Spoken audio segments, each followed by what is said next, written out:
in the home.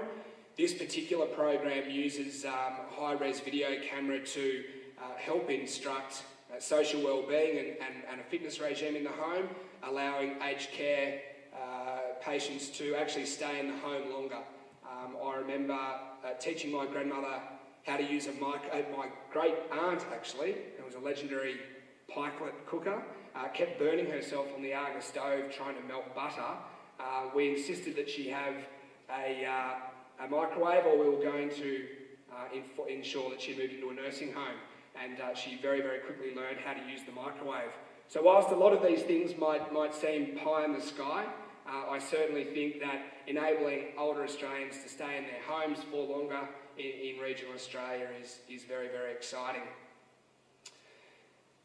So look, there's a whole raft of things happening out there. We've probably been exampled to death over the course of the last 2 days, but I just wanted to raise this point that IBIS World have, with IBM, this report's actually been quoted a few times, that in the Australian healthcare system, we could save somewhere between $2 and $4 billion by implementing a suite of telehealth systems.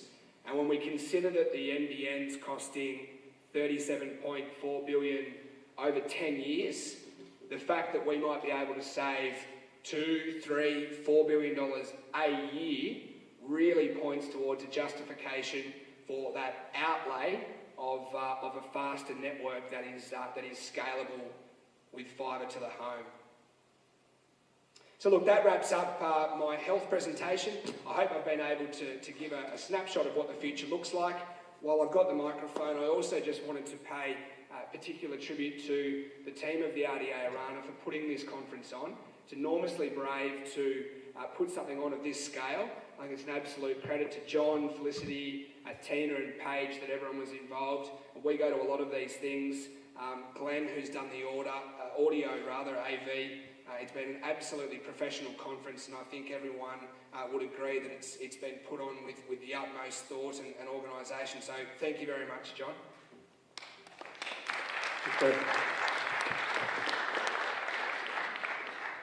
This will be particularly tricky for Joe because he's spoken with someone else's presentation and now we're going to ask some questions about it. So we'll see how you go, Joe. A bit of pressure on. Look, one question that came through on Twitter was about the NBN considerations, and I'm not sure if you might be aware of what's happening there, but what NBN considerations and capabilities are being built into the Dubbo hospital redevelopment could be a centre of excellence. So do you know of anything that's being done particularly with our hospital redevelopment? There's about 80 million being spent on that at the moment.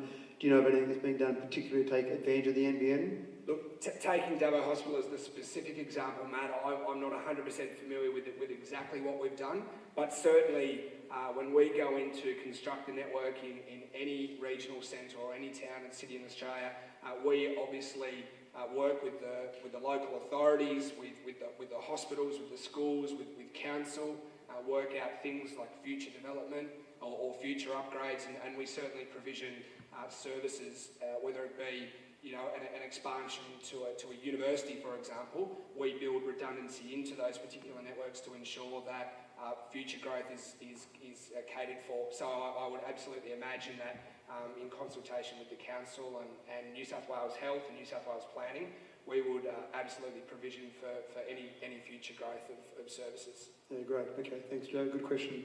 Any other questions from the audience? Down the back there, Wayne's been sitting nice and quietly, absorbing it all. Joe, yeah, just a couple of quick questions, I suppose. I don't know whether you can answer all of them. Firstly, with the monitoring devices and stuff where you said they can plug it into one of the other ports, is there a separate cost for, is that covered under their one internet connection fee sort of thing, or will there be a separate cost for utilising those other ports? And I suppose, secondly, is NBN Co and some of the partners that are developing all these wonderful sort of services, talking to like Medicare and stuff like that, because obviously, the more services that come online, I guess the more someone has to pay. Is there Medicare rebates and things like that for the people that need those services? Yeah, absolutely. To your first question about the 4 separate ports, it's very early days, obviously, so to answer your question, theoretically, they would be 4 separate services or 3 separate services.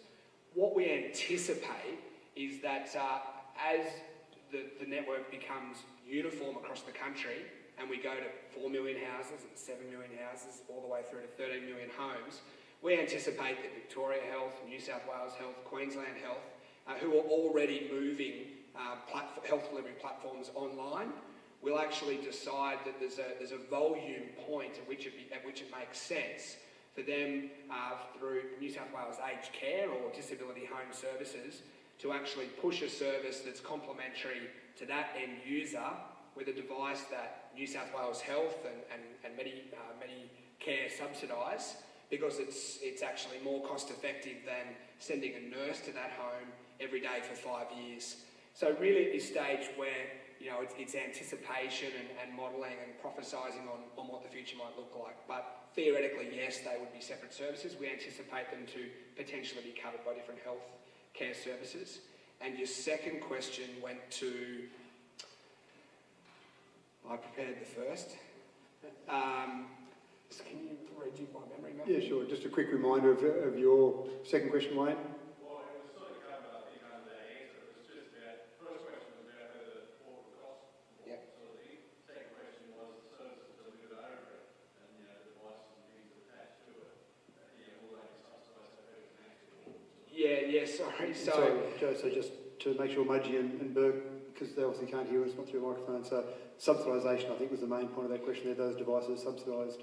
yeah, again, I mean, we anticipate that those healthcare platforms become feasible at volume, and we anticipate that Medicare, New South Wales Health, your private health providers would subsidise those types of devices that are going to plug in. And certainly when they, as plasma TVs have become, we went from 20,000 to 500, we anticipate that, telehealth devices would follow the same path. Great, thanks, Wayne. Any further questions there? No, that's great, and look, it's great, John, to hear Joe saying that he's fully committed to sponsoring this conference again next year with the kind words he said before. So, thank you, Joe. Thank you for doubling up, and thanks for being here as part of the conference. Well done.